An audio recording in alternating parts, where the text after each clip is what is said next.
علامہ رومی علیہ الرحمہ نے ایک بڑی خوبصورت بات لکھی ہے کہ ایک نوجوان تھا، وہ استاد کے پاس پڑھنے گیا اور تھا وہ بادشاہ زادہ. تو استاد نے جب یہ حدیث سنائی نا کہ من سمت نجا، جو خاموش ہو گیا وہ نجات پا گیا، تو شہزادہ خاموش ہو گیا.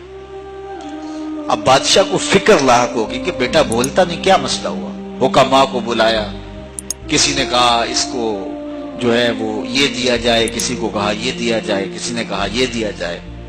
ایک حکیم نے کہا اس کو سیر کو بھیجا جائے. تو خادم روزانہ سیر کے لیے لے کر کے اس کو جایا کرتا تھا.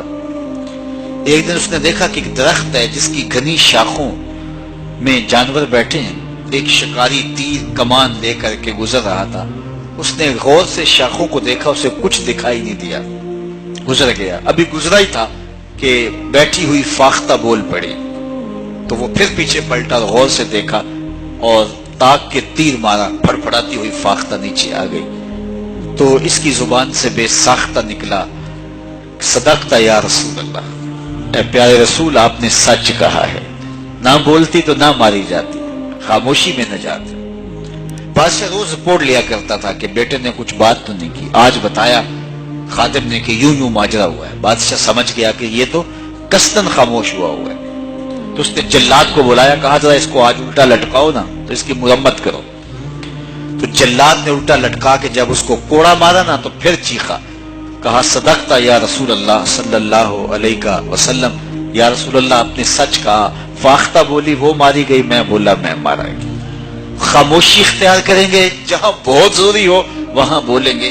زبان کی آفتوں سے بچ جائیں گے تو بہت سارے گناہوں سے بچ جائیں گے.